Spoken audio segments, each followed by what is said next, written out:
પૂર્વ ધારાસભ્ય દિગ્ગજ છોટુભાઈ વસાવાના પુત્ર અને પૂર્વ ધારાસભ્ય નેતા મહેશ વસાવા કોંગ્રેસમાં જોડાયા બાદ પહેલી તેઓની પ્રતિક્રિયા સામે આવી છે.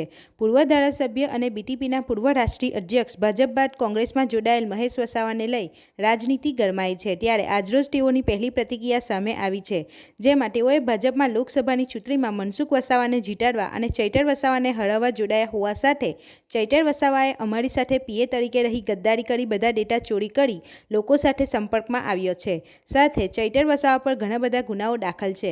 આદિવાસી સમાજને તોડવાનું અને લોકોને ડરાવી ધમકાવી પૈસા પડાવવાનું કામ કરે છે. જે તે સામે આપ અને બીટીપી વચ્ચે ગઠબંધનની વાતો વચ્ચે ચૈતર વસાવાએ ગદ્દારી કરી દિલ્હી જઈ આપમાં લડવા ટિકિટ લઈ આવ્યા હતા. છોટુભાઈ વસાવાના ભાણેજ રાજુભાઈ વસાવા અને રજની વસાવા તથા સરપંચો સાથે આપમાં જોડાવા મુદ્દે ગદ્દાર ગણાવ્યા હતા. સાથે તેઓએ સંસદ મનસુખ વસાવાના વખાણ મામલે કહ્યું, હું સાચો અને નિષ્ઠાવાન માણસ છું, એટલે સંસદ મારા વિશે ખોટું નહીં બોલે. અને ચૈતર વસાવાને હીરો બનાવવા ભાજપ જાતે પ્રકાશ એન્ડ કંપની સાથે ફંડ પહોંચાડી તેની મદદ કરે છે. દિગ્ગજ નેતા અને પિતા છોટુભાઈ વસાવાની સોશિયલ મીડિયામાં પોસ્ટ મામલે કહ્યું, મારા પિતા છે, મારા ગુરુ છે, ખોટા રસ્તે જાઉં તો ઠપકો આપી શકે, બે તમાચા મારે તો પણ ખાઈ લેવા પડે, તેમ જણાવ્યું હતું. રિપોર્ટર હુમેદ સૈયદ સાથે ગુજરાત અદ્ભુત ન્યૂઝ ગુજરાતી. મહેશભાઈ, બીટીપી, ભાજપ અને બાદ કોંગ્રેસ, શું કારણ એવું થયું કે તમારે કોંગ્રેસમાં જોડાવું પડ્યું? જો બીટીપી તો અમે વર્ષોથી લડીએ છીએ. બીટીપી છોટુભાઈ વસાવા વર્ષોથી આ સમાજ માટે આદિ અનાદિકાળથી આદિવાસીઓના જળ જમીન જંગલ અને આ જમીનદારો સામે લડતા હતા અને બીટીપી બનાવીને અમે સત્તામાં પણ આવ્યા, અમે લડ્યા. પણ ત્યાર પછી અમુક લોકો જે સ્વાર્થી લોકો હતા બીટીપીમાં, એ લોકો પોતાના રોટલા શીખવા માટે, પોતાના ધંધા પૈસા કમાવા માટે આખી બીટીપીને જે તોડવાનું કામ કર્યું છે. એટલે બીટીપી થોડી આંતરિક ઝઘડાને લીધે નબળી પાડી, એટલે અમારે પછી બીજા સ્ટેપ લેવા પડ્યા. અને રહી ભાજપની વાત, ભાજપની અંદર જ્યારે પહેલી વાત તો હું એક માણસ એવી છું કે હું કોઈથી પહેલી વાત તો હું ડરતો નથી. મારે મનસુખભાઈને જીતાડવાનું એટલા માટે હું છાસ લેવા જાઉં તો ડોણી પાછળ લઈને નથી જતો.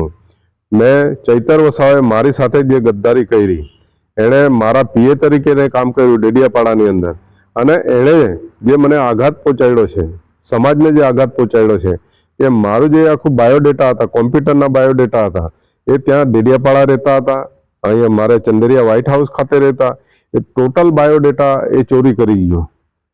એ ચોરી કરી અને મારા આખા દેશના જે કોન્ટેક્ટો હતા, બીટીપીના હતા, મારું સંગઠન હતું, બીટીએસ સંગઠન હતું, એના ડેટા ચોરીને એણે બધા માણસોને કોન્ટેક્ટ કરી અને આ બીટીપીને તોડવાનું કામ કર્યું. અને ચૈતર વસાવા જ્યારે આ બધી વસ્તુ કરી રહ્યા છે, એ આમ આદમી પાર્ટીમાં જવાનું કારણ, એણે જે અમે ટિકિટ, એને નવયુવાનોને ચૈતર વસાવા એમ કહે કે મને ટિકિટ નથી આપી અત્યારે વિડીયોમાં. અરે ભાઈ, મેં 17માં જ્યારે ચૂંટાયો ધારાસભ્ય તરીકે, ત્યારે મેં જાહેરાત કરી હતી કે હું મહેશ વસાવા હવે ડેડિયાપાડામાં ચૂંટણી નથી લડવાના, જેથી કરીને નવયુવાનો એ તૈયાર અહીં ગાડી થવું જોઈએ. ને એમાં ચૈતર વસાવા તૈયાર થયા, મારા પીએ હતા, મેં તૈયાર કર્યા એમને.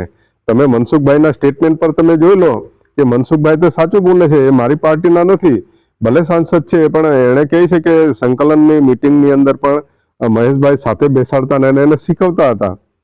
ને આવી ગદ્દારી, આ તો ઠીક છે, અમે આમ આદમી પાર્ટી સાથે અમે ગઠબંધન કરેલું હતું કે જેથી આવનારા સમયની અંદર અમારી સીટો અને પ્રજાના કામ કરી શકીએ, પણ છતાં આમ આદમી સાથે કંઈ કારણોસર માન્ય છોટુભાઈ વસાવા સાહેબે જાહેરાત કરીને એની સાથે તોડી દીધું. પરિણામે હજુ તો ટિકિટની વહેંચણી થઈ નહીં હતી, ત્યાર પહેલા તો ચૈતર બારોબાર અહીંથી તોડીને તરત દિલ્હી ગયા. દિલ્હી જઈને એમને ત્યાંની આમ આદમીની ટિકિટ લેવાની વાત કરી. હજુ તમારી ટિકિટની વહેંચણી કઈ કરી નહીં હતી, એટલે માણસ જૂઠું બોલે છે. એટલે એણે ત્યાંથી ટિકિટ લાવ્યા આમ આદમીની, અમે બહાદુરભાઈને ટિકિટ આપી. આમાં કોઈ ઉમેદવાર હતો નહીં, મારો તો કોઈ સવાલ જ નહીં હતો ત્યાં લડવાનો. મેં તો ઓલરેડી મિટિંગોમાં જાહેર કરેલું હતું કે મારે ડેડિયાપાડામાં ચૂંટણી નથી લડવાની ધારાસભ્ય તરીકે. મહેશભાઈ, ચૈતરભાઈ નિવેદન આપ્યું છે કે મહેશભાઈ કોંગ્રેસમાં જોડાયા છે, એટલે સ્વાભાવિક છે કે હવે અમરસિંહભાઈ વસાવાનું નિધન થયું છે, ત્યાં ડેડિયાપાડા એ કોંગ્રેસમાં લડશે અને જનતા જેના પર વિશ્વાસ મૂકશે તેના પર મૂકશે, એ બાબતે તમારું શું કહેવું છે? જો અમરસિંહભાઈ ત્યાં લડ્યા હતા, અમરસિંહભાઈ અમારા જ પાર્ટીના હતા, પહેલા જનતા દળમાંથી લડ્યા, અને કોંગ્રેસમાંથી લડ્યા અને ધારાસભ્ય બે વખત બન્યા. હું એવી રીતે ત્યાં ગાડી લડ્યો છું, 22 વર્ષ લગી લડ્યો હું 2 વખત હાર્યો છું, 2 વખત ત્યાં ગાડી બન્યો છું. અને આજે નવયુવાનોને તૈયાર કર્યા છે અમે. 22 વર્ષમાં કઈ અમે ત્યાં ડેડિયાપાડામાં ઘાસ નહીં, જળ જમીન જંગલો અમે ત્યાં ખેડાવ્યા છે. તમે જોઈ લો, આજે જંગલની ડેડિયાપાડાની પ્રજાને જઈને પૂછો કે જંગલની જમીનો માટે કોણ લડ્યા છે. છોટુભાઈ વસાવા અને મહેશભાઈ વસાવાએ આ જંગલની જમીનો લડ્યા છે. જે માઇગ્રેશન થતું હતું હમણાં સુધી, બિચારા ગરીબો પાસે જમીનો નહીં હતી અને એ બધા શહેરોની અંદર સૌરાષ્ટ્ર, કચ્છ, સુરત, અમદાવાદ કામે જતા હતા. એ આજે આ જંગલની જમીનો અમે અપાવી છે અને એ જમીનો અપાવ્યા પછી આજે બધા ત્યાં આગળ ખેતી કરે છે, ડાંગર, કપાસ અને મકાઈ પકવે છે અને આજે માઇગ્રેશન ઓછું થઈ ગયું છે. એટલે લોકો આજે બહુ શાંતિથી જીવે છે. એ અમારું કામ હતું, અમારી ફરજ હતી લડત એ કરીને. તમારી જ પાર્ટીમાંથી છૂટા પડેલા અને કેટલાક યુવાનો અને સરપંચો સાથે આજે આમ આદમી પાર્ટીનો હાથ પકડ્યો છે. એવા રજનીશ વસાવાએ 2 દિવસ પહેલા એક ટિપ્પણી કરી હતી કે તમે આદિવાસી મતો તોડશો ને ગેરમાર્ગે દોડશો. તમારા જ હાથ નીચે તૈયાર થયેલા છે ને આ રીતનું નિવેદન, એ બાબતે શું કહેવું? પહેલી વાત તો રજની વસાવા કંઈ એ નથી, કોઈ આગેવાન નથી, કોઈ નેતા નથી, એ કોઈ વખત કંઈ ચૂંટાયો નથી.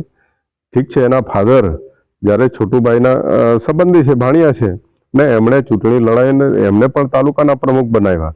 એમના જે દાદા હતા રજનીના, એ દાદાને પણ છોટુભાઈ અને એમને હાથે સંઘર્ષ કરીને પ્રમુખ બનાવ્યા. અને રાજુભાઈને પ્રમુખ બનાવ્યા પછી શું વાલિયા તાલુકાનો કોઈ ઉદ્ધાર કરી નાખ્યો? રજની વસાવા તો એને પોતાના રોટલા શીખવા માટે, ખાસ હું રજનીની એટલા માટે વાત કરું છું કે આ જો એ માણસ નાદાન છે. એણે તમે જોઈ લો, એની પર ફાયરિંગ અહીં ગાડી જ્યારે થયું જીઆઈડીસીની અંદર, એ બધા કામ ધંધાના લોકો કામ ધંધા માટે કરે છે. આજે જો ગોળી વાગતે ને એનું મર્ડર થઈ જતે તો ક્યાં સમાધાન કરવાના? અત્યારે તો સમાધાન કરી નાખ્યું પૈસા લઈને.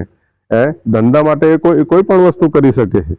આજે જયમીન પટેલ જેવાએ ફાયરિંગ કર્યું એ મહેસાણાથી આવીને, એની સાથે સમાધાન કરવાનું. બિચારા બીજા લોકોને માર્યા છે, બીજા એમના માણસોએ કુવાડા અને ધારિયાથી માર્યા છે, એની હાલત શું છે? એને પણ સમાધાન કરાવવાની વાત કરે છે. એટલે આ લોકો ખાલી ઓનલી ફોર સત્તા માટે જ આ લોકો છે. અમે સત્તા માટે નથી, સત્તા માટે અમે તો સંઘર્ષ કરીને સત્તામાં આવ્યા છે.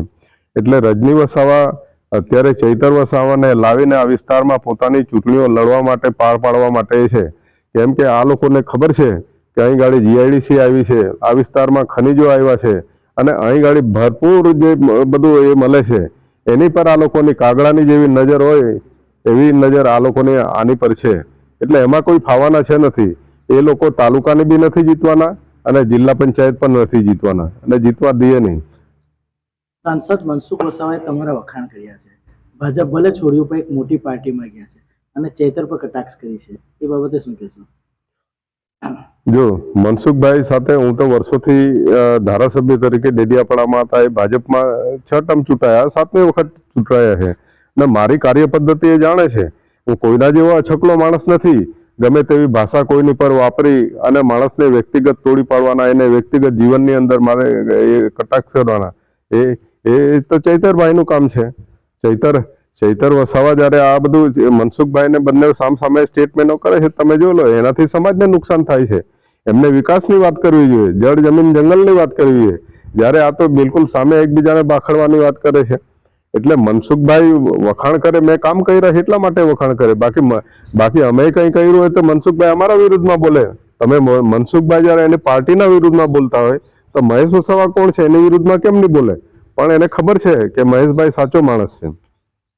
સવાલ પિતાનો છે. પિતાનું દર્દ છલકાયું હતું. પિતાએ એક સોશિયલ મીડિયા પર પોસ્ટ કરી હતી કે મહેશભાઈ પોતાનો કાબિલો બદલી શકે તો પાર્ટી બદલે, એમાં કોઈ નવાઈની વાત નથી. એ બાબતે તમારું શું કહેવું છે?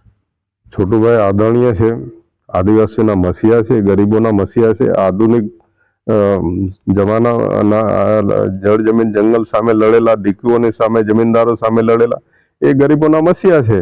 એમાં કોઈ લેક મેક નથી. છોટુભાઈ વસાવા એક મારા ફાધર બી છે અને મારા ગુરુ બી છે. એ આજે પોતાના છોકરાને સુધારવા માટે કહી શકે, 2 શબ્દ બી કહી શકે અને 2 થાપડા બી મારી શકે. આજે અમે તો એમના 2 થાપડા બી ખાવા તૈયાર છે.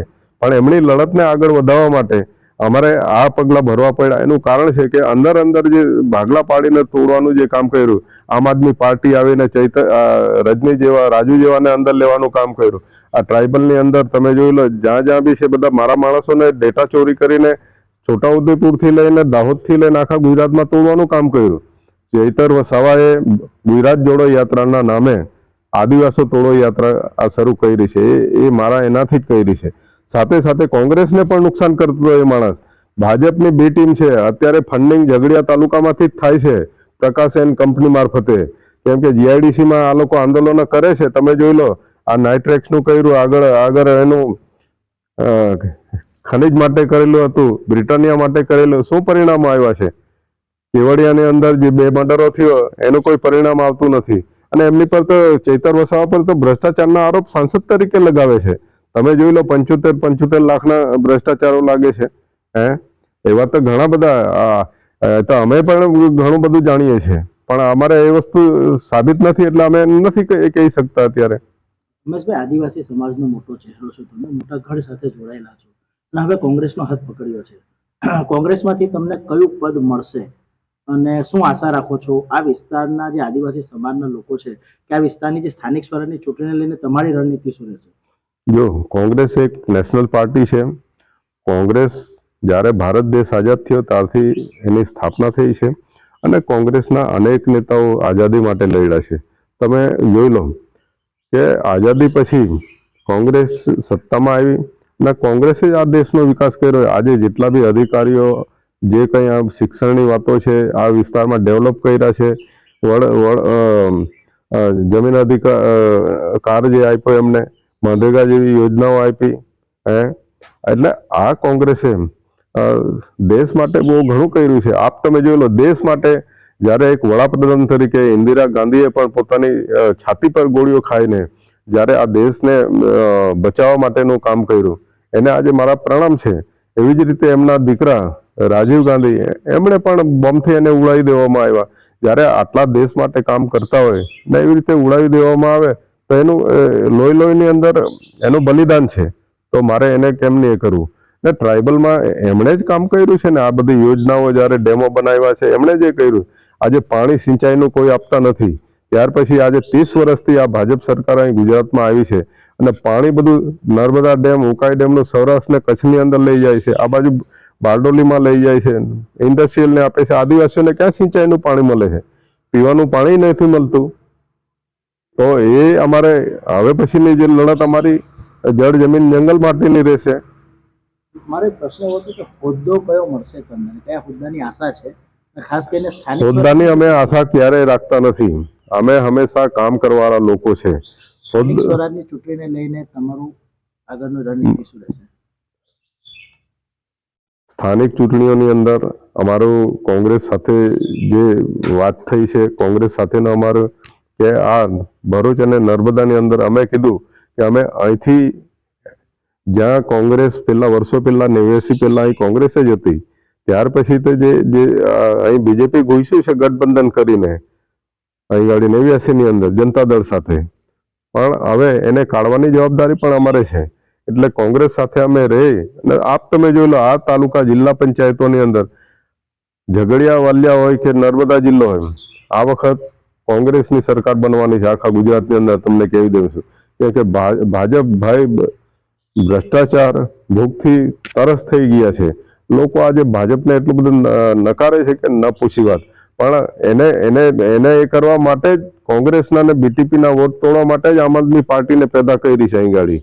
બાકી 22 પહેલા ક્યાં મત હતા? ચૈતર વસાવા એમ કહે છે કે ડેડિયાપાડામાં 1,08,000 મને મત મળ્યા, અહીં ઝઘડિયામાં 1,32,000 મળ્યા. શું એ તો કોંગ્રેસના તમે જોઈન્ટ હતા, કોંગ્રેસે તમને મત આપ્યા છે ને લોકસભાની અંદર. તમારા મત ક્યાં છે? હવે ઉભા રહી જાઓ ને તમે. આવનારા સમયની અંદર ડેડિયાપાડામાં તમે વિધાનસભામાં ઉભા રહેજો અને તાલુકા જિલ્લા પંચાયતમાં ઉભા રહેજો. કેટલી સીટો આવે છે? આ તમારા ઘરની આસપાસ બનતી ઘટનાના સમાચાર જોવા માટે ગુજરાત અદ્ભુત ન્યૂઝ ગુજરાતીને લાઈક કરો, શેર કરો.